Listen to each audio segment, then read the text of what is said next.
அருட்பெருஞ்சோதி அருட்பெருஞ்சோதி தனிப்பெரும் கருணை அருட்பெருஞ்சோதி. எல்லா உயிர்களும் இன்புற்று வாழ்க, வள்ளல் மலரடி வாழ்க வாழ்க, பொல்லா விரதம் குவளை எல்லாம் ஓங்குக, நல்லோர் நினைத்த நலம் பெறுக, நன்றி நினைத்த எல்லோரும் வாழ்க இசைந்து. உலக மக்களே, அறிவார்ந்த அன்பர்களே, ஆண்மநேய ஒருமைப்பாடுடைய அன்பர்களே, வல்லப்பமான மக்கள்ளிய திருவெட்பாவில் மூன்றாம் திருமுறையில் 4வது பதிகத்தில் இருக்கின்ற பாடல்களுடைய விளக்கங்களை பார்த்து கொண்டிருக்கிறோம். திருவிழா வியப்பு என்ற பதிகத்திலே 10 பாடல்களை உடையது. நேற்று முதல் பாடலை பார்த்தோம், இன்று 2வது பாடல். இப்போ இதுவரைக்கும் 3ஆம் திருமுறையிலே வல்லற்பமான் கூறியதை ஒரு தொகுப்பாக கூறி சுருக்கமாக ஒரு முன்னுரை. வல்லற்பமானவர்கள் சமயங்களும் மதங்களும் மார்க்கங்களும் சார்ந்திருந்த காலகட்டங்களில் இந்த மண்ணுலைக்கு அருட்பெருஞ்சோதி ஆண்டவரால் இறைவனாக வருவிக்க உற்று, அதன் பிறகு வருவிக்க உற்ற பிறகு 9 ஆண்டுகள் வரையிலும் நம்மளது இறைவன் வல்லற்பமானவர்களுடைய நிலை அவருக்கே தெரியாது. ஏன் வருவிக்க உற்ற நிலை கூட அவருக்கு தெரியாத நிலையில் அருட்பெருஞ்சோதி ஆண்டவர் தன் மகனை 9வது ஆண்டில் வந்து ஆட்கொள்ளுகிறார். ஆண்டு 6 ஆண்டில் ஆண்டு 6 3 ஆட்கொண்ட அருள்கடலே என்று சொல்லுவார். 6வது 3வது ஆவதிலே என்று சொல்லுவார். 6வது ஆண்டிலே 3வது ஆண்டிலே என்று சொல்லுவார். ஆக 9வது ஆண்டிலே இறைவன் வந்து தன் மகனை ஆட்கொண்ட பிறகு மறைப்பு நிலை நீங்குகிறது. மறைப்பு நிலை நீங்கிய பிறகு தான் யார் என்ற நிலையை உணர்ந்த பிறகு இறைவனை காண்பதற்காக திருவொற்றியூர் செல்லுகிறார். அப்போ மதங்களும் சமயங்களும் மார்க்கங்களும் சூழ்ந்திருந்த காலகட்டங்களில் சமயங்களையும் மதங்களையும் மார்க்கங்களையும் சார்ந்த இறைவன் தியாகராஜ பெருமான் அவரை பார்க்க திருவொற்றியூர் செல்லுகிறார். திருவொற்றியூர் செல்லும்போது காட்சி கொடுத்து மறைந்து விடுகிறார். 2வது திருவிழா வீதி வரும்போது அங்கே வல்லற்பமானவர்கள் தெருவிலே நின்று கொண்டிருந்த போது, அதாவது 9வது ஆண்டில் திரும்பி பார்க்காமல் ஓடுகிறார். இவரும் பின்னாலேயே ஓடி ஓட்டத்தை பிடிக்க முடியவில்லை. அதன் பிறகு மனம் வருந்தி இறைவனை பார்க்க வந்தால் என்னை ஆட்கொண்டானே தவிர தன்னை ஒரு பெண்ணாகவும் இறைவனை தலைவனாகவும் உள்ளத்தை தோழியாகவும் வர்ணனை செய்து சொல்லுவார். அப்போ மாலையிட்டார் என்று சொல்லுவார். மாலையிட்டார் என்பது ஆட்கொண்டது. ஆட்கொண்டாரை தவிர இறைவன் எந்த அருளையும் கொடுக்கவில்லை, நம்மோடு பேசவில்லை, திரும்பி வந்து பார்க்கவில்லை என்ற மன வருத்தத்தில் இறைவனிடம் பல விண்ணப்பங்களை வைப்பார். அது இப்போ திருவிழா வியப்பு என்ற பதிகத்திலே இறைவன் பவனி வரும்போது அவ்வளவு அழகாக இருந்தார் என்று மக்கள் சொல்லுகிறார்கள். அதை பார்ப்பதற்காக இவர் செல்லுகிறார். அப்போ இவருக்கு முன்னாலேயே அவர் மனம் சென்று விடுகிறது. அதான் உலகில் சொல்லுவாங்க, உடம்பு மட்டும் தான் இப்போ இங்கே இருந்தது, மனசெல்லாம் அங்கே இருந்ததுன்னு சொல்லுவார்கள். அதுபோல இவர் உள்ளம் இவருக்கு முன்னாலேயே பிறப்பு விட்டு போய் அங்கே நின்று கொண்டது என்பதை 10 பாடல்களிலே சொல்லுகிறார். அந்த பாடலுடைய விளக்கத்தை நாம் பார்த்து கொண்டிருக்கிறோம். இந்த பாடலுடைய விளக்கத்தை பார்த்த பிறகு சமயங்களும் மதங்களும் மார்க்கங்களும் இல்லாத ஒரு தனி மார்க்கமான சமரச சுத்த சன்மார்க்கம், இது இறைவனை உருவாக்கிய மார்க்கம், மற்றதெல்லாம் மனிதர்களால் உருவாக்கப்பட்டது. இந்த மார்க்கத்தை மக்களிடம் சொல்ல வேண்டும் என்பதற்காகவே வல்லப்பமானவர்கள் இந்த மண்ணுலைக்கு வருவிக்க விட்டார்கள். அப்போ மதங்களும் சமயங்களும் மார்க்கங்களும் சாராத நிலையில் சுத்த சன்மார்க்கத்தில் இருந்து கொண்டிருந்த போது இறைவனை யார் என்று சொல்லுகிறார், இறைவனுடைய அருள் வல்லமைகளை சொல்லுகிறார். அந்த இறைவனிடமிருந்து எப்படியெல்லாம் அருளை பெற்றுக்கொண்டார் என்பதையும் உலக மக்களுக்கு தெரிவிக்கிறார். அதை தான் பார்த்து கொண்டிருக்கிறோம். அந்த வகையில் நாம் பார்க்க வேண்டிய பாடல் 2வது பாடல், 4வது பதிகம், 3ஆம் திருமுறை, திருவுலா வியப்பு. திருவுலா வியப்பு என்பது இறைவன் திருவிழா வீதி வரும்போது, அதாவது பவனி வரும்போது என்று சொல்வார்கள். திருவிழா வீதி என்பது பவனி வருவது.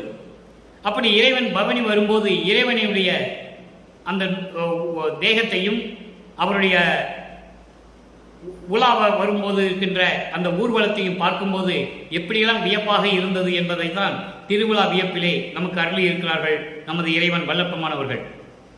இப்போ பாருங்க, திருவிழா வியப்பு 2வது பாடல். அந்த ஆரணியும் செஞ்சடையார், அந்த ஆரணியும் செஞ்சடையார், புற 3 அனலின் முந்தா நின்ற வெண்கையார் வெண்ணகையார், ஒற்றி தியாகர் பவனி இங்கு வந்தார் என்றார். அந்தோ நான் மகிழ்ந்து காண வரும் முன் மந்தாகினி போல் மனம் என்னை வஞ்சித்தவர் முன் சென்றதுவே. இது பாடல். இப்போ இந்த பாடலுடைய பத உரை பார்க்க போகிறோம். அதன் பிறகு விளக்க உரை. விளக்க உரை பார்த்த பிறகு இந்த பாடலிலே இருக்கின்ற இந்த கேள்விகளுக்கெல்லாம் பதில் 6ஆம் திருமுறையில் இருக்கிறது. இங்கே எந்த சூழ்நிலையில் இறைவனை பற்றி சொல்லுகிறார் என்பதையும், சமரச சுத்த சன்மார்க்கத்தை பெற்ற பிறகு எப்படியெல்லாம் இறைவனிடமிருந்து அருளை பெற்றார் என்பதையும் பார்த்து கொண்டிருக்கிறோம். அந்தார் அணியும். அந்தார் அணியும் என்பது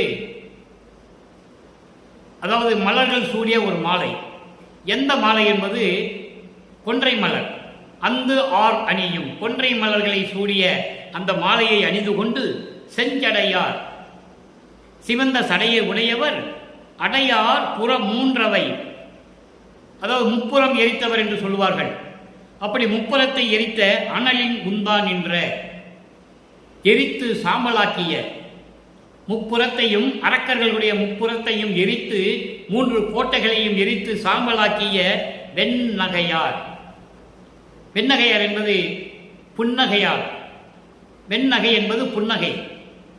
புன்னகையால் அந்த 3 அரக்கர் கோட்டைகளையும் முப்புறத்தையும் எரித்து சாம்பலாக்கிய இறைவன் திருவொற்றியூரில் இருக்கின்ற தியாகராஜர் பவனி வரும்போது பவனி வந்தார் என்றார். மக்கள் தான் சொல்றாங்க, அவர் வந்து கொண்டிருக்கிறார். தியாகராஜ பெருமான் வந்து திருவிழா வீதியிலே பவனி வந்து கொண்டிருக்கிறார் என்று சொன்னார்கள். அப்படி சொன்ன உடனே நான் மகிழ்ந்து காண வரும் முன், நான் போறதுக்கு முன்னாலேயே மந்தாகி போல் மனம் என்னை வஞ்சித்தவர் முன் சென்றதுவே. என்னை வஞ்சித்தவர் அவன், என்னை பார்த்து ஓடியவன், எனக்கு அருளை கொடுத்து விட்டு மறைந்தவன். அப்படிப்பட்டவருடைய பவனியை பார்ப்பதற்கு நான் சென்று பார்ப்பதற்கு முன்னாலேயே ஆற்று வெள்ளம் போல், மந்தாகினி என்பது ஆற்று வெள்ளம், மந்தாகினி என்பது கங்கை, கங்கை வெள்ளம் போல, ஆற்று வெள்ளம் போல என்னை வஞ்சித்தவர், எனக்கு வஞ்சனை செய்தவர், எனக்கு துரோகம் செய்தவர், எனக்கு முன்னாலேயே என் மனம் அங்கு சென்று விட்டது. அப்போ அவளோடு இருக்கிறார் என்று சொல்லுகிறார். இறைவனுடைய பவனியை பார்ப்பதற்கு அவ்வளவு அவளோடு இருக்கிறேன் என்று சொல்லுவதற்காக என் மனம் முன்னாலேயே சென்று விட்டது, ஆற்று வெள்ளம் போல பெருக்கெடுத்து என் உள்ளம் எனக்கு முன்னாலேயே அங்கு சென்று விட்டது என்று சொல்லுகிறார். இப்போ இந்த பாடலுடைய தெளிவுரை, அதாவது விளக்க உரை இப்போ வரி வரியாக சொன்னோம், இப்போ கோர்வையாக சொல்லுகிறோம்.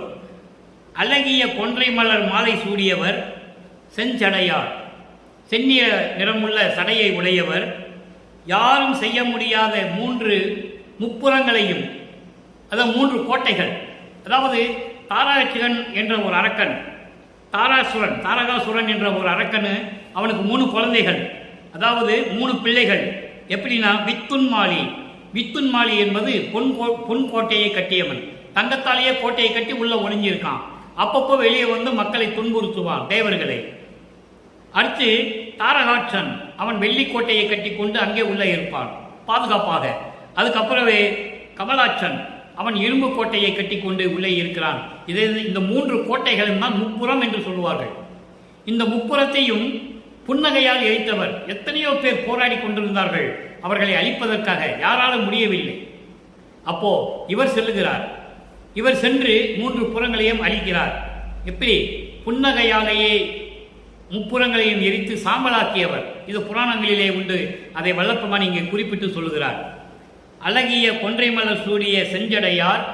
ஏனால் இந்த கடவுள் யாருன்னா சமயங்களையும் மதங்களையும் மார்க்கங்களையும் சார்ந்த சிவபெருமான். அவன் சமயத்தினுடைய தலைவன், சமயத்தினுடைய கடவுள், சைவ சமயத்துடைய கடவுள். அப்போ 3 புறங்களையும் எரித்தவர் என்று சொல்லுகிறார். அந்த சூழ்நிலையில் இவருக்கு அருட்பெருஞ்சோதி ஆண்டவர் யார் என்று தெரியாது, சிவபெருமானை தான் தெரியும். சமயங்களையும் மதங்களையும் மார்க்கங்களையும் சார்ந்த சிவபெருமானை தெரியுமே தவிர அருட்பெருஞ்சோதி ஆண்டவரை பற்றி தெரியாது. அப்போ அந்த சிவபெருமானுடைய லீலைகளை சொல்லுகிறார், அவர் எப்படியெல்லாம் இருந்தார் என்பதை விளக்கமாக சொல்லுகிறார். அழகிய கொன்றை மலர் சூடிய செஞ்சடையார், யாரும் செய்ய முடியாத 3 புறங்களையும் புன்னகையால் எரித்து சாம்பலாக்கியவர். ஒற்றி தியாகராஜ பெருமான் வீதியிலே பவனி வரும்போது பார்த்தவர்களெல்லாம் தியாகராஜ பெருமான் பவனி வருகிறார் என்று சொன்னார்கள். ஐயோ, நாமும் காண வேண்டுமே என்று சொல்லி, நான் பார்ப்பதற்கு முன்னாலேயே, நான் செல்வதற்கு முன்னாலேயே எனது மனம் என் முன் சென்று விட்டது.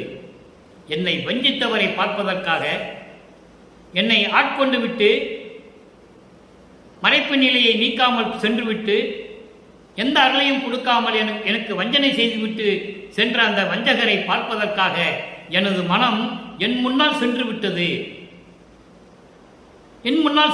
என்று சொல்கிறார். இதனால் உலக மக்களுக்கு எப்படி தெரிவிக்கிறார் என்றால், உலக மக்களே, நான் சமயங்களையும் மதங்களையும் மார்க்கங்களையும் சார்ந்த அந்த காலகட்டத்தில் நான் யார் என்று தெரியாத நிலையில் என்னை இறைவன் ஆட்கொண்ட பிறகு நான் இறைவனை பார்ப்பதற்காக திருவெற்றூர் சென்று கொண்டிருக்கிறேன். திருவெற்றூரிலே வீதியிலே இருக்கும்போது என்னை திரும்பி பார்க்காமல் தியாகராஜ பெருமான் தெருவழியாக ஓடுகிறார். காட்சி அளித்து விட்டு எந்த அருளையும் கொடுக்காமல் சென்று விடுகிறார். என்னிடம் பேசவில்லை, என்னோடு வந்து இணையவில்லை. இந்த சூழ்நிலையில் தியாகராஜ பெருமான் தெருவிலே பவனி வருகிறார் என்று சொன்னார்கள். நான் மகிழ்ந்து எப்படியாவது இன்று பார்த்துவிட வேண்டும் என்று நான் செல்லுவதற்கு முன்னாலேயே எனது மனம் அவர் முன்னால் நின்றது. அவன் முன்னால் போய் நிற்கிறது. நான் பார்ப்பதற்கு முன்னாலேயே என் மனம் அங்கு சென்று விட்டது, என்னை வஞ்சித்தவரை பார்ப்பதற்காக என்று உலக மக்களிடம் தெரிவிக்கிறார். இதன் பிறகு சமயங்களும் மதங்களும் மார்க்கங்களும் சாராத நிலை, தனிப்பட்ட ஒரு நிலை, தனி மார்க்கம், சமய மார்க்கம், மார்க்கங்கள், சமயங்கள், மதங்கள் இவற்றை நீக்கிய சுத்த சன்மார்க்கம் பெற்ற பிறகு எப்படி இறைவனிடம் முறையிடுகிறார், எப்படி இறைவனை வர்ணிக்கிறார், அவருடைய நிலையை எப்படி கூறுகிறார். அங்கே சிவபெருமான் என்று சொல்லுவார், தியாகராஜ பெருமான் என்று சொல்லுவார், பல உருவங்களிலே உருவகப்படுத்துவார். இங்கே அருப்பெருஞ்சோதி ஆண்டவரை சமரச சுத்த சன்மார்க்கத்தை பெற்ற பிறகு அதற்காகவே அவர் வருவிக்க உற்றவர். அந்த நிலையை எப்படி சொல்கிறார் என்பதை 6ஆம் திருமுறையிலே ஒவ்வொரு பாடலிலும் எத்தனாவது பதிகத்திலே இந்த 2வது பாடலுடைய விளக்கம் இருக்கிறது என்பதை பார்க்க போகிறோம். 6ஆம் திருமுறை பதிகம் 7, நான் ஏன் பிறந்தேன் சொல்லுகிறார். இறைவனிடம் கேட்கிறார், தந்தையிடம், நான் ஏன் பிறந்தேன் என்ற தலைப்பிலே 2வது பாடல். விளக்கறியா இருட்டறையில் கவிழ்ந்து கிடந்து அழுது விம்புகின்ற புலவியினும் மிக பெரிதும் சிறியேன். அளக்கு அறியா துயர்கடலில் விழுந்து நெடுங்காலம் அலைந்து மெலிந்த துரும்பதனின் மிக துரும்பேன். கலக்கறியா கொடுமையெல்லாம் கிளைத்த பழு மரத்தேன். கெடு மதியேன் கடுமையினேன் கிரிபேசும் வெறியேன். கலக்கு அறியா புவியிடை நான் ஏன் பிறந்தேன். அந்தோ கருணை நடத்தரசே நின் கருத்தை அறியேனே. இந்த சமயங்களும் மதங்களும் மார்க்கங்களும் சூழ்ந்திருந்த காலகட்டங்களில் ஏன் என்னை வருவிக்க உற்றாய்? நான் எதற்காக பிறந்தேன் என்று கூட எனக்கு தெரியவில்லை, ஏதும் அறிய முடியவில்லை. உன்னுடைய உள்ளத்தில் என்ன நினைத்துக் கொண்டிருக்கிறாய்? எப்போ என்னை வந்து ஆட்கொண்டு எனக்கு எல்லாரையும் கொடுப்பாய் என்ற நிலையில் இருந்து கொண்டு முறையீடு செய்கிறார். விளக்கறியா இருட்டறையில் கவிழ்ந்து கிடந்து அழுது விம்புகின்ற புலவியினும் மிக சிறியே. அதாவது ஒரு இருட்டறையில் தவழ்ந்து செல்லுகின்ற ஒரு குழந்தையை வச்சா அந்த குழந்தை எப்படி அழுவும்? அதுபோல நான் அழுது கொண்டு இருக்கிறேன். இது உலகியல் விளக்கம். ஒரு இருட்டறையில குழந்தையை வச்சுட்டு இருந்தால் அந்த கவிழ்ந்து கிடக்கிற குழந்தை எப்படி அழுவும் இருட்டை பார்த்து, அதுபோல அழுது கொண்டு இருக்கின்ற குழந்தைகளிலும் சிறியவன் நான், அதைவிட சிறிய குழந்தை, பிறந்து கிடந்த குழந்தை. இது உலகியல் விளக்கம். சமரச சுத்த சன்மார்க்க விளக்கம். சமயங்களும் மதங்களும் மார்க்கங்களும் சூழ்ந்திருந்த காலகட்டங்களில் அந்த அறியாமையில் நான் சிக்கிக் கொண்டிருந்த போது நான் உள்ளம் சுருங்கி உள்ளம் வருந்தி எப்படியெல்லாம் நான் இருந்தேன் என்று தெரியுமா? அவ்வளவு துயரக்கடலில் துன்பக்கடலில் நான் இருந்திருக்கிறேன் என்று சொல்லுகிறார். அடுத்து பாருங்க, அளக்கறியா துயர்கடலில் விழுந்து நெடுங்காலம் அலைந்து. அளக்கறியா என்பது எல்லை இல்லாது, அளவிட முடியாத, கணக்கிட முடியாத அந்த துயரக்கடலில் விழுந்து நெடுங்காலம் அலைந்து எதுவரைக்கும் வருவிக்க உற்று 33 ஆண்டுகள். 33வது ஆண்டிலே தான் சமரச சுத்த சன்மார்க்கத்தை பெற்றுக் கொள்கிறார் தந்தையிடமிருந்து. அப்போ நெடுங்காலம் வருவிக்க விட்டதிலிருந்து 33 ஆண்டுகள் வரைக்கும் நான் அலைந்து அலைந்து மெலிந்த துரும்பினின் துரும்பு. துரும்புன்றது ஒரு தூசி, தூசியை விட சின்ன தூசியா, கண்ணுக்கு தெரியாத தூசி. அந்த அளவுக்கு என் உள்ளம் மெலிந்து இருந்தது, வருந்தி இருந்தது. அலைந்து அலைந்து திரிந்து திரிந்து துரும்பனின் மிக துரும்பேன். அப்படி நான் இருந்து கொண்டிருக்கிறேன். சமயங்களையும் மதங்களையும் மார்க்கங்களையும் ஈடுபட வைத்து என்னை துன்புறுத்தி துயரக்கடலிலே இருக்க வைத்து என்னை அழ வைத்து மனதை துன்பப்பட வைத்து நான் அலைந்து கொண்டிருக்கிறேன். அலைந்து அலைந்து மெலிந்து விட்டேன். அடுத்து பாருங்க, கலக்கரியா கொடுமையெல்லாம் கிளைத்த பழுமரத்தேன். சொல்ல முடியாத அளவிற்கு துன்பங்களையும் துயரங்களையும் நான் அடைந்திருக்கிறேன். அதோடு மட்டுமில்லை, பட்ட மரம் போல நின்று கொண்டிருக்கிறேன். ஒரு பட்ட மரம், ஒரு மரம் பட்டு போச்சுன்னு வச்சுக்கோங்க, கிளைகள் எல்லாம் பட்டு போய் இலைகள் எல்லாம் உதிர்ந்து எப்படி இருக்கும் பார்க்கறதுக்கு? அது போன்று கிளை பழுத்த மரத்தேன். செழுமையான இருந்த மரம் பட்டு அதாவது இலைகளெல்லாம் உதித்து பட்டு போனால் எப்படி இருக்குமோ அதுபோல் பட்ட மரம் போன்று நின்று கொண்டிருக்கிறேன். அதோடு மட்டுமல்ல, கெடுமதியே அறிவையெல்லாம் கெடுத்து அறிவில்லாமல் நின்று கொண்டிருக்கிறேன். சமயங்களையும் மதங்களையும் மார்க்கங்களையும் பின்பற்றி எதுவும் தெரியாத நிலையில் அறிவில்லாமல் இருந்து கொண்டிருக்கிறேன். கடுமையானேன், தயவு இல்லை, இரக்கம் இல்லை என்னிடத்தில். இதை ஏன் சொல்கிறார் என்றால், சமரச சுத்த சன்மார்க்கத்தில் இருக்கின்றவனுக்கு தான் தயவையும் கருணையும் இருக்கும். சமரச சுத்த சன்மார்க்கத்தில் இருக்கின்றவனுக்கு தான் அறிவு விளங்கும். அதை தான் இங்கே சொல்லுகிறார். நான் அப்படியெல்லாம் இருந்தபோது இதெல்லாம் எனக்கு இல்லை என்று சொல்லுகிறார். கிரி பேசும் வெறியேன். கிரி பேசும் என்றால் பொய் பேசுறது. எப்போ பார்த்தாலும் நான் பொய் பேசிக் கொண்டுதான் இருந்தேன், உண்மையை பேசவில்லை என்று சொல்வார். சமரச சுத்த சன்மார்க்கத்தில் இருக்கின்றவன் பொய் பேச மாட்டான். பொய் பேச மாட்டான். பொய் பேசினால் அவன் சுத்த சன்மார்க்கத்தை சேர்ந்தவன் அல்ல என்பதை நீங்கள் புரிந்து கொள்ளலாம். சுத்த சன்மார்க்கத்தில் இருக்கின்றவன் பொய் பேசக்கூடாது. அந்த நிலையை இங்கே சொல்லுகிறார்.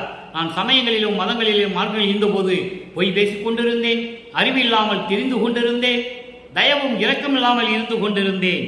கலக்கரியா புவியிடை. கலக்கரியா புவியிடை நான் ஏன் பிறந்தேன்? எந்த குற்றமும் செய்யாத நான் ஏன் இந்த மண்ணுலகில் பிறந்தேன் கேட்கிறார். எந்த குற்றமே நான் செய்யவில்லை, எந்த தவறும் செய்யவில்லை. இந்த சமயங்களிலும் மதங்களிலும் மார்க்கங்களிலும் தானே நான் ஈடுபட்டு கொண்டிருந்தேன். அப்ப எந்த குற்றமும் செய்யாத நான் இதையெல்லாம் செய்ய சொன்னது நீதானே. என்னை சமயங்களிலும் மதங்களிலும் மார்க்கங்களிலும் நிலைநிறுத்தியது நீதான். அப்ப அது என்னுடைய குற்றம் அல்ல, உன் குற்றம். எந்த குற்றமும் செய்யாத நான் ஏன் இந்த மண்ணுலகில் பிறந்தேன்? நான் ஏன் பிறந்தேன்? ஐயோ கருணை நடத்தரசே,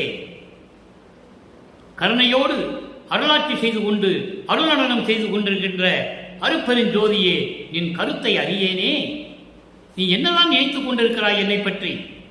உன் உள்ளத்தில் என்ன இருக்குது என்று கூட எனக்கு தெரியவில்லையே. இந்த மண்ணுலகிலே நான் ஏன் பிறந்தேன்? நான் என்ன குற்றம் செய்தேன்? நீதானே என்னை ஆட்டி படைத்தாய், நீதானே என்னை ஆட்கொண்டாய், நீதானே சமயங்களிலும் மதங்களிலும் மார்க்கங்களிலும் இருக்க சொன்னாய். அதன்படிதானே நான் இருந்தேன். இப்படியெல்லாம் நான் தவித்துக் கொண்டிருக்கிறேன். துரும்பை விட ரொம்ப சிறியவனாக நான் இருந்து கொண்டிருக்கிறேன். விரைவில் வந்து அருள்வாயாக என்று சொல்லி இந்த பாடலை நமக்கு அருளியிருக்கிறார்கள். ஆக தன்னுடைய நிலையை எப்படி சொல்றார் பாருங்க.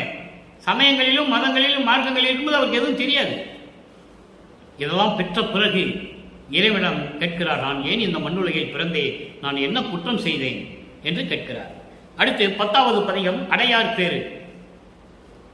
அடையார் பேர் என்பது சமரச சுத்த சன்மார்க்கத்தை சேர்ந்த சாதுக்கள், சைவ நெறியில் இருக்கின்ற அன்பர்கள், இவர்களெல்லாம் சேர்த்து சொல்லுகிறார். எப்படி சொல்றார் பாருங்க. அவர்களுடைய பாக்கியம் எப்படி இருக்கும்? இறைவன் அருள் கிடைத்தால் அந்த அடியார்களுடைய பாக்கியம் எப்படி இருக்கும்? அந்த பேரு எப்படிப்பட்ட பேரு என்பதை இங்கே சொல்லுகிறார். பையார் பாம்பு கொடியது என புகழ்வார், அதற்கும் பரிந்து முன்னால் ஐயா கருணை அளித்தனை, என் நனவில் இன்னும் அளித்தில்லையே. மையார் மிடற்றோய் ஆனந்தம் மன்றில் நடிப்போய், வல்வினை ஏன் நையா நிற்கின்றேன். நையா நின்றேன், ஐயோ நான் பாம்பில் கொடியன் ஆனேனே. ஒரு பாம்புக்கு கூட ஒரு காலத்தில் நீ அருளை கொடுத்தாய். விஷம் கொண்ட பாம்பு, விஷம் கொண்ட பாம்பு தான் கொடியது என்று சொல்லுவார்கள். அப்படிப்பட்ட கொடிய பாம்புக்கும் ஒரு யுகத்தில் நீ கருணை செய்தாய். அப்படிப்பட்ட பாம்புக்கு நீ கருணை அளித்தாய். எப்படி? பார்க்கடலிலே கடையும் போது அந்த பாம்பு விஷத்தை கற்கிறது, விஷத்தை உமிழ்கிறது. அந்த விஷத்தை கக்கிய அந்த அமுதை இறைவன் எடுத்து சாப்பிடுகிறார். அப்போ அதை கழுத்திலே நிறுத்திக் கொள்ளுகிறார். கரும் நிறைய உடைய கழுத்து உடையவன் என்று சொல்லுவார். அப்போ அந்த விஷத்தை உண்டு தேவர்களை எல்லாம் காப்பாற்றினாய். பிரம்மன் முதல் அத்தனை பேரையும், விண்ணுலகத்தில் இருக்கின்ற அத்தனை பேரையும் காப்பாற்றினாய். அதுக்கும் நீ கருணை அளித்தாய். அந்த பாம்புக்கு கூட, விஷமுடைய பாம்புதான் கொடியது என்று சொல்லுவார்கள், அந்த பாம்புக்கு கூட ஒரு யுகத்தில் நீ கருணை செய்தாய். கருணை அளித்தனை என்னளவில் இன்னும் அளிக்கலையே, ஏன் எனக்கு இன்னும் கொடுக்கல? நீதானே வருவிக்க விட்டாய், நீதான் என் தந்தை, நான் உனது மகன். அன்றே சொன்னேன், மண்ணுலகத்துக்கு வருவதற்கு முன்னாலேயே சொன்னேன், என்னை எப்படியும் தெருவில் விட்டு விடுவாய் என்று. அதே போல என்னை தெருவில் விட்டு விட்டாய். இந்த பழி எனக்கல்ல, உலகம் உன்னைதான் பழித்து சொல்லும். அந்த பழி சொல்லை ஏற்காதே என்று சொல்லுவார். திருவொற்றியூரில் நிற்கும்போது, தெருவில் நிற்கும்போது இவரை பார்த்துட்டு அவர் ஓடுவார். அந்த பழி எனக்கு இல்லை, உனக்கு தான். உலகம் உன்னைதான் பழிகாரன் என்று தூற்றும், அதற்கு இடம் கொடுக்காதே என்று சொல்லுவார். அதைதான் இங்கு சொல்லுவார், என் அளவில் இன்னும் அளிக்கவில்லையே. விஷமுடைய பாம்புக்கு கூட நீ கருணை கொடுத்துட்ட ஒரு யுகத்தில், ஆனால் எனக்கு இன்னும் கொடுக்கலையே. மையார் மிடற்றோய், கரு நீளமுடைய கழுத்து உடைய இறைவனே, அருப்பெருஞ்சோதியே, ஆனந்தம் மன்றில் நடிப்போய். சத்தியநாள் சபையிலே ஆனந்தமாக பேரின்பமாக அருளாட்சி செய்து கொண்டிருக்கின்ற இறைவனே, வல்வினையேன் நையா நின்றேன். இந்த வல்வினைகளெல்லாம் சுமந்து கொண்டு நான் வருத்தப்பட்டு நின்று கொண்டிருக்கிறேன் இந்த மண்ணுலகில். நீதானே என்னை வருவிக்க செய்தாய். உன்னால் வருவிக்க விட்டு நான் என்ன பலனை கண்டேன்? நான் வரிந்து கொண்டிருக்கிறேன் இந்த மண்ணுலகிலே. ஐயோ, நான் பாம்பை விட கொடியவனாகிவிட்டேனே. ஒரு பாம்புக்கு கூட அருளை கொடுத்தாய், எனக்கு இன்னும் அருளை கொடுக்கவில்லையே. அப்ப அந்த பாம்பை விட நான் கொடியவனாகிவிட்டேனே என்று சொல்லுகிறார். அடுத்த ஒரு பதிகம் பாருங்க, 17வது பதிகம். அதாவது திருவிழா வியப்பில் இருக்கின்ற 2வது பாடலுக்கு இந்த 17வது பதிகத்திலே ஒரு விளக்கம். அத்துவித ஆனந்தத்து அனுபவ விடை ஈடு, இது பதிகத்தினுடைய பெயர். 17வது பதிகம், 6ஆம் திருமுறை.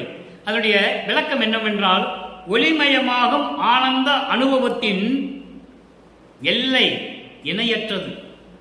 அதான் அந்த தலைப்பினுடைய விளக்கம். அத்துவிதம் என்பது ஒன்றுதான் அத்துவிதம். அதாவது நான் நீ என்று வேறுபடாமல் இருப்பதுதான் அத்துவிதம்.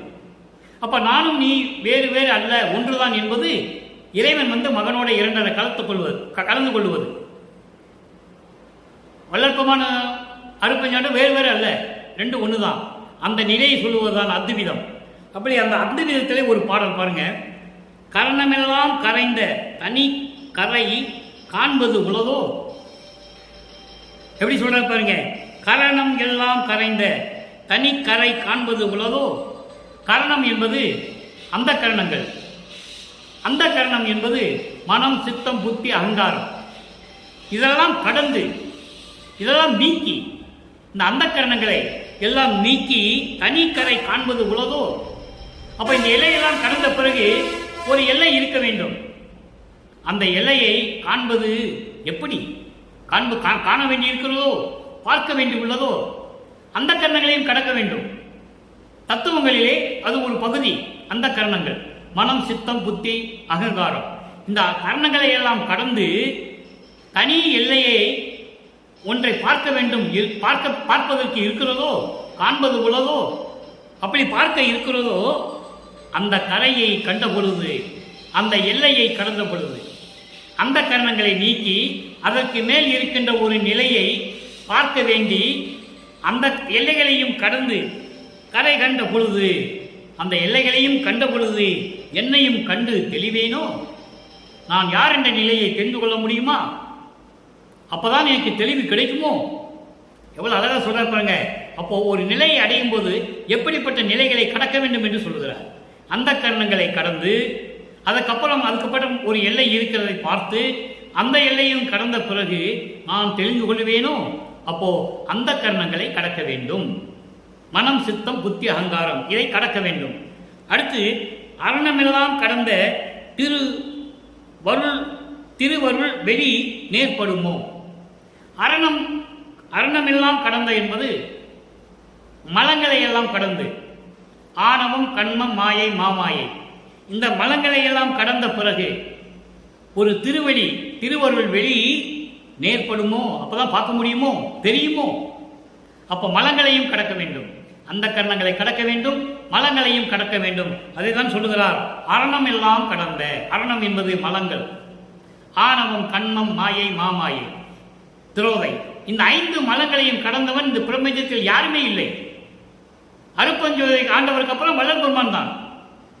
மீதி எத்தனையோ கோடிக்கணக்கில் தோன்றினார்கள், ஏதாவது ஒரு மலத்தை விட்டு விடுவார்கள். அதைதான் திருவடி புகழ்ச்சியிலே சொல்வார், சகலர் என்று சொல்லுவார். சகலர் என்பது எல்லா மலங்களையும் உடையவன். விஞ்ஞானக்கலர் என்பது ஒரு மலம் உடையவன், ஆணவ மலம் மட்டும் உடையவன். அவன் யாரான நடராஜன். நடராஜனுக்கு ஆணவ மலம் உண்டு, கண்ம மாயை இல்லை. ஆணவம் என்பது இயற்கை மலம், இயற்கையாகவே மலத்தை பெற்றுக் கொண்டவன். பிரளயகாலர் என்பது 2 மலங்களை உடையவன், ஆணவம் மட்டும் நீங்கி இருக்கும், கண்மமும் மாயை இருக்கும். இப்படி எல்லா மலங்களையும் கடந்து அருட்பெருஞ்சோதி ஆண்டவர் ஒருவர் தான். அதன் பிறகு வள்ளல் பெருமான் தான் அவருடைய மகன். அப்ப எல்லா மலங்களையும் நீக்கி திருவருள் வெளி நேர்படுமோ. திருவருள் வெளி என்பது அருள் நிறைந்த வெளி. அருள் நிறைந்த வெளி என்பது சிவஞான வெளி. சிவஞான வெளி என்பது 16 நிலைகள் கடந்த ஞானத்தில் இருக்கின்ற வெளி. அதுதான் சிவவெளி, அதுதான் கடவுள் வெளி. அந்த வெளியை நான் பார்க்க முடியுமோ. அப்போ மலங்களை கடக்க வேண்டும், அந்த கரணங்களை கடக்க வேண்டும். அப்படி ஒரு நிலை எனக்கு ஏற்படுமோ, அவ்வெளிக்குள் ஆனந்த அனுபவம் தான் வருமோ. அந்த வெளியில் இருக்கின்ற ஆனந்த அனுபவம் இருக்கிறதே, அதான் அத்விதம். அந்த அத்வித அனுபவத்தை தான் சொல்றார். அந்த ஆனந்த அனுபவத்தை, அத்வித ஆனந்த அனுபவத்தை சொல்லுகிறார். அப்போ அத்வித ஆனந்த அனுபவம் பெற என்ன வேண்டும்? சமயங்களையும் மதங்களையும் மார்க்கமுடைய நெறிகளை விட்டுவிட வேண்டும், அந்த கரணங்களை கடக்க வேண்டும், மலங்களை கடக்க வேண்டும். அப்படிதான் அந்த வெளி கிடைக்கும். அப்போ அதை என்ன சொல்கிறார் என்றால், சூட்சமமான விளக்கம் என்னவென்றால், சரிய கிரிய யோகம் ஞானம் இந்த 16 நிலைகளிலே 12 நிலைகள் வரைக்கும் சமயங்களும் மதங்களும் மார்க்கங்களும் மலங்களும் மாயைகளும் மயக்கங்களும் நிறைந்த நிலை. 16வது நிலை இருக்கிறதே ஞானத்தில் ஞானம். இந்த 12 நிலைகளை கடந்த பிறகு 13வது நிலைதான் ஞான சரியை. 14வது நிலை ஞான கிரியை, 15வது ஞான யோகம், 16 ஞானத்தில் ஞானம். அப்போ இந்த 16 நிலைகளையும் கடந்து இருந்தவன் தான் அந்த வெளியை அடைய முடியும். அதுதான் கடவுள் நிலை, அதான் திருவருள் வெளி என்று சொல்லுகிறார். அப்போ அந்த அத்வித ஆனந்த அனுபவம் இருக்கிறே, அது என்னை சேருமா, உருமோ என்று சொல்லுகிறார். அத்வித ஆனந்த அனுபவம் இறைவனோடு சேர்ந்த பிறகு, அந்த ஒளிமயமாகிய பிறகு, இறைவனோடு சேர்ந்து ஒளிமயமாகிய பிறகு அந்த இருக்கின்ற அனுபவம் இருக்கிறதே, அந்த ஆனந்த அனுபவம், பேரின்ப அனுபவம், அந்த அனுபவம் எனக்கு சேருமா, எனக்கு கிடைக்குமோ?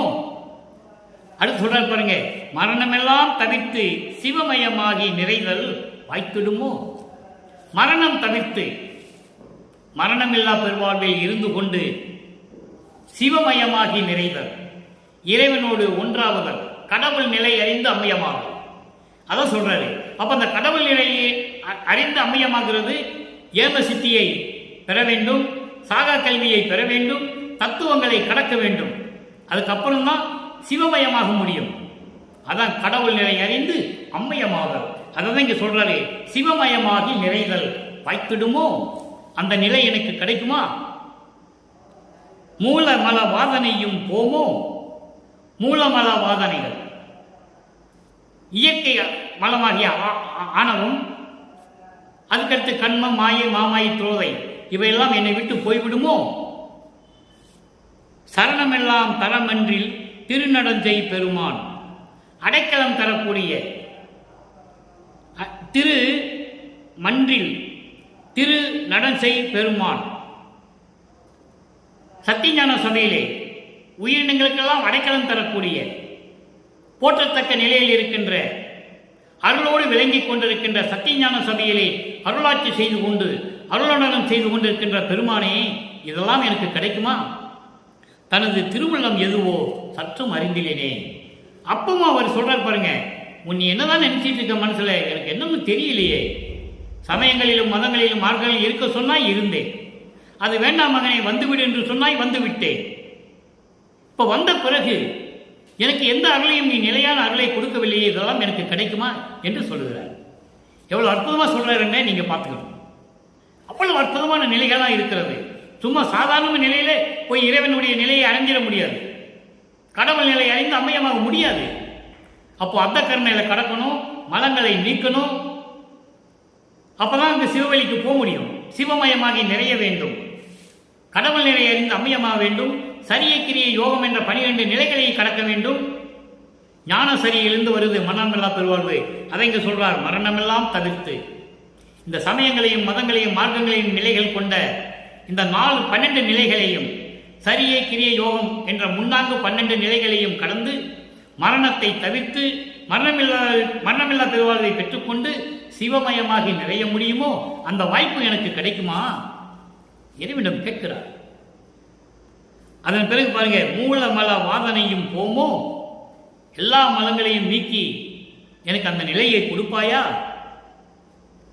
சத்தியஞான சபையிலே அருளடம் செய்து கொண்டிருக்கின்ற இறைவனே, எல்லா உயிர்களுக்கும் அடைக்கலம் தரக்கூடிய போற்றக்கூடிய இறைவனே, உன் உள்ளத்தில் என்னதான் நினைத்துக் கொண்டிருக்கிறாய் என்னை பற்றி, எனக்கு ஒன்றும் தெரியவில்லையே என்று சொல்லி இந்த பாடலை நாம் கருளியிருக்கிறார்கள். அடுத்து இறுதியாக ஒரே ஒரு விளக்கம், 112வது விளக்கம், 112வது பதிகம், மெய்யருள் வியப்பு. இறைவனுடைய அருளை பெற்ற பிறகு எப்படி வியப்பாக இருக்கிறது என்பதை கூறுவதுதான் இந்த மெய்யருள் வியப்பில் இருக்கின்ற 100 பாடல்களும். 4 வரிதான் பாடல்கள், ஆனால் அற்புதமான விளக்கங்கள். அப்படி மெய்யருள் வியப்பிலே 2வது பாடல். இன்று நாம் பார்த்த 4வது பதிகத்திலே திருவிழா வியப்புக்கு 2வது பாடலில் இருக்கின்ற இறுதியான விளக்கம் இதுதான். அங்கே சொல்லுவார், எனக்கு எந்த விதமான அருளையும் தராமல் ஆட்கொண்டு விட்டு சென்று விட்டானே என்று சொல்லுவார். இப்போ ஆட்கொண்ட பிறகு எப்படியெல்லாம் இறைநிலையை சொல்லுகிறார் என்பதை நீங்கள் புரிந்து கொள்ள வேண்டும்.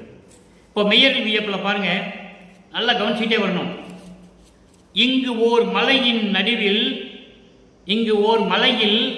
நடுவில் உயர்ந்த தம்பம் நணுகவே, ஏறி போக போக நூலின் இலை போல் நுணுகவே, அங்கே திகைத்து நடுங்கும் போது என் நடுக்கம் நீக்கியே, அதன் மேல் உயர்ந்த நிலையில் வைத்தாய் அடிமையாக்கியே. பாடலில் இப்ப இந்த பாடலுடைய உலகியல் விளக்கம், இந்த பாடலுடைய நூல் விளக்கம் என்னவென்றால், இதுக்கப்புறம் சுத்த சன்மார்க்க விளக்கம் இருக்கு, அதையும் நான் சொல்லணும், அப்பதான் உங்களுக்கு வேறுபாடு புரியும். இங்கு ஓர் மலையில் நடுவில் உயர்ந்த தம்பம் நணுகவே. மலையின் நடுவில் என்பது இந்த வெளிகளின் மேல் உயர்ந்த ஒரு தூண் இருக்கிறது. அதை நான் அடையும் போது ஏறி போக போக அந்த கம்பத்து மேல நான் ஏறுறேன். போக போக ஏறி போக போக நூலு இலை போல இருக்கு, அதில் எப்படி ஏற முடியும்?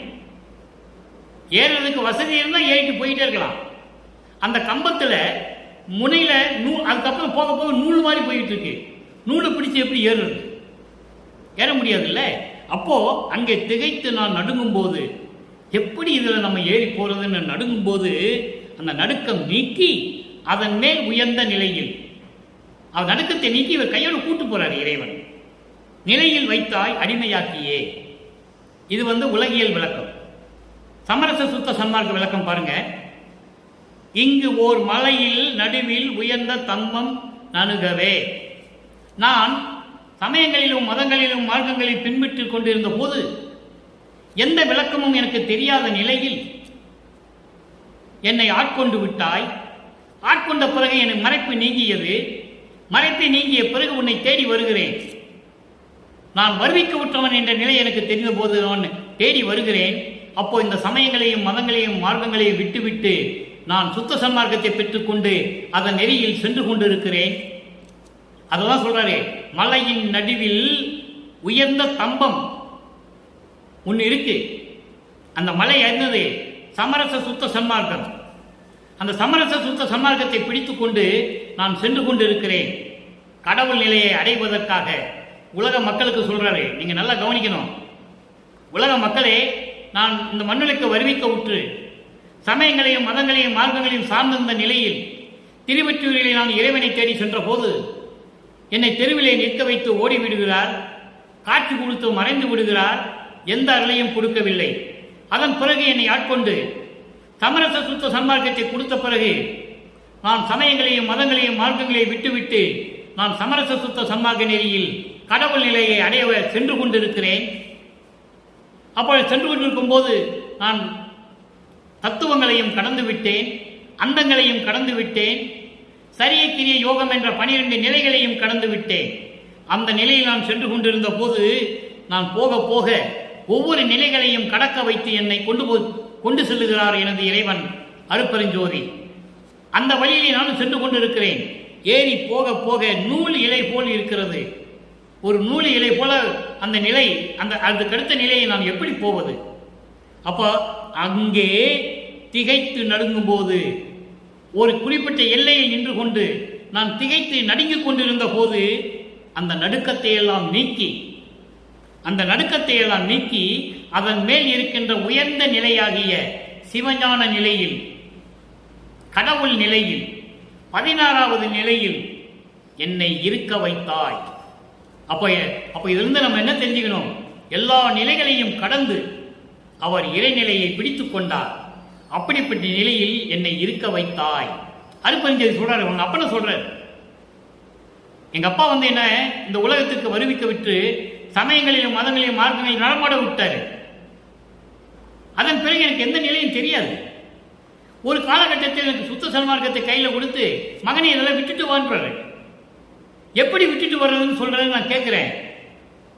உனக்கு அப்ப அற்ப அறிவா இருந்ததுன்னு சொல்லிடுன்னு சொல்லிட்டாரு. அவ்வளவுதான். மறைப்பு நிலை இருந்தது எனக்கு. அந்த மறைப்பில் நீங்கிய பிறகுதானே என் தந்தை சுத்த சன்மார்க்கத்தை கொடுக்கிறார். இந்த நிலையை உலக மக்களுக்கு பேருபதேசத்திற்கு சொல்கிறார். அப்போ அந்த நிலையில் இருந்து கொண்டு நான் மேலே செல்ல செல்ல நூல் இலை போல இருக்கிறத நான் எப்படி சென்று வருவது என்று திகைத்து நடுங்கிக் கொண்டிருந்த போது என்னை கை கொடுத்து தூக்கி அனைத்து உயர்ந்த நிலையில் இருக்க வைத்தாய், கடவுள் நிலையில் இருக்க வைத்தாய். அப்போ இங்கே அத்விதம் நடந்து விட்டது. நான் நீ என்ற வேறுபாடு இல்லாமல், வள்ளல் பெருமானும் அருட்பெருஞ்சோதி என்ற நிலை இல்லாமல் அருட்பெருஞ்சோதி நிலைக்கு வந்து விட்டார். உயர்ந்த நிலையில் வைத்தாய், அடிமையாக்கியே என்னை ஆட்கொண்டு அடிமையாக்கி கொண்டாய். எங்கேயும் போக முடியாது. இறைவன் மகனை விட்டு எங்கேயும் போக முடியாது. இவர் எங்கேயும் போக முடியாது. அப்ப இந்த பிரபஞ்சத்தை இயக்கணும். அப்ப 5 தொழிலையும் கொடுக்கிறார். அந்த நிலைக்கு போனாதான் கொடுக்க முடியும். சும்மா கூப்பிட்டு இருந்தாப்பா வச்சுக்கணும்னு சொல்ல முடியாது. அப்போ எல்லாவற்றையும் கற்றுக் கொடுத்து இதெல்லாம் தேவையில்லை என்று சொல்லி சமயங்களையும் மதங்களையும் மார்க்கங்களையும் நீக்கிவிட்டு தன் மகனை ஆட்கொண்டு சுத்த சன்மார்க்கத்தை கையிலே கொடுத்து உலக மக்களுக்கு தெரிவிக்கிறார். இவன் என் மகன். பிரபஞ்ச வெற்றியை, அதான் பிரபஞ்ச வெற்றியிலே சொல்வார், அருள்ஜோதி ஆனேன் என்று அலையப்பம் முரசு, அருளாட்சி பெற்றன் என்று அலையப்பம் முரசு, மறுசார்பு தீர்ந்தேன் என்று அலையப்பம் முரசு, மரணம் தவிர்த்தேன் என்று அலையப்பம் முரசு. இந்த 4 நிலைகளில் இருந்தால்தான் நாம் கடவுள் நிலையை அடைய முடியும். அப்பதான் அருள் ஜோதியாக முடியும், அருட்பெருஞ்சோதியாக முடியும். அதனால ஒவ்வொரு பாடலிலும் சொல்வார், மரணத்தை தவிர்க்க வேண்டும், தூக்கத்தை தவிர்க்க வேண்டும், உணவை தவிர்க்க வேண்டும், மலங்களையும் மாயங்களையும் நீக்க வேண்டும். அவன்தான் இறைவன் நிலையை அடைய முடியும் என்று சொன்னார். அதுதான் உண்மை, அதுதான் சத்தியம். அதுதான் பாடல்களை நமக்கு அருளி இருக்கிறார்கள். அப்போ அதெல்லாம் பெற வேண்டும் என்றால் என்ன செய்யணும்? சமரச சுத்த சன்மார்க்கத்தில் இருக்க வேண்டும். சமரச சுத்த சன்மார்க்கம் என்பது தனி மார்க்கம், எந்த சங்கற்ப விகற்பங்கள் இல்லாத மார்க்கம். சமரச சுத்த சன்மார்க்கத்தின் முக்கிய தடைகள் என்று சொல்லுவார். சமயங்களும் மதங்களும் மார்க்கங்களும் முக்கிய தடைகள் என்று சொல்லுவார். எல்லாம் உடைய அற்புதஞ்சோதி அற்புத கடவுளே, இது தொடங்கி எக்காலத்தும் சுத்த சன்மார்க்கத்தின் முக்கிய தடைகளாகிய சமயங்கள் மதங்கள் மார்க்கங்கள் என்பவற்றின் ஆசார சங்கற்ப விகற்பங்களும் பரணம் ஆசிரமம் முதலிய உலகாச்சார சங்கற்ப விகற்பங்களும் எங்கள் மனதில் பற்றா வண்ணம் அருள் செய்தல் வேண்டும். நம்ம ஒவ்வொருத்தரும் இந்த விண்ணப்பத்தை இறைவனிடம் சொல்ல வேண்டும். அதற்காக சொன்னார், அவருக்காக அல்ல. அவர் ஏற்கனவே இறைவனாக வரவழைக்கப்பட்டவர், இறைவனாக இருந்தவர், இறைவனுடைய செல்லப்பிள்ளையாக இருந்தவர் சமயங்களும் மதங்களும் மார்க்கங்களும் மக்களுக்கு தேவையில்லை என்ற நிலையை சொல்லுவதற்காகத்தான், மக்களை எல்லாம் சுத்த சன்மார்க்கத்தில் சேர்ப்பதற்காகத்தான் இந்த மண்ணுலைக்கு வருவி கூற்றவர் என்பதை இங்கே நான் பதிவு செய்ய கடமைப்பட்டிருக்கிறேன். ஆக நாம் எல்லாம் சமரச சுத்த சன்மார்க்கத்தில் இணைந்து இறைவன் ஒருவனே என்ற நிலையில், அவன்தான் அருட்பெருஞ்சோதி, அவர்தான் வள்ளல் பெருமான். அருட்பெருஞ்சோதியும் வள்ளற்பெருமானும் வேறு வேறு அல்ல. மக்களுக்காக அப்பனும் மகனும் சேர்ந்து திருவிளையாடல் செய்கிறார்கள். இவர் என்னமோ மகனாக வந்த மாதிரியும் அவர் அப்பனாக இருந்த மாதிரியும் திருவிளையாடலாம் செய்கிறாங்க. அதை தான் திருவெட்பாவிலே சொல்லுகிறார். கடவுள் நிலை அறிந்து அம்மையமாக வேண்டும். சமரச சுத்த சன்மார்க்கத்தில் இருந்தால் வேறு பிறவி இல்லை, இறைவனுடைய திருவடியிலேயே இருக்கலாம். இதுதான் சத்தியம், வள்ளற்பெருமான் கொடுத்த சத்தியம். எனவே அப்படி நிலையில் இருந்து கொண்டு இறைவனை வணங்கி இறைவனுடைய அருளையும் செல்வங்களையும் எல்லாம் பெற்றுக்கொண்டு நீங்கள் நோயற்ற வாழ்வில் இந்த வையகத்திலே வாழ்வாங்க வாழ வேண்டும் என்று இறைவனுடைய தயவோடும் கருணையோடையும் கூறிக்கொண்டு இந்த வள்ளலார் மொழியை விடைபெறுகிறேன். மீண்டும் நாளை 3வது பாடலிலே சந்திப்போம். நன்றி, வணக்கம். அருட்பெருஞ்சோதி அருட்பெருஞ்சோதி, தனிப்பெரும் கருணை அருட்பெருஞ்சோதி.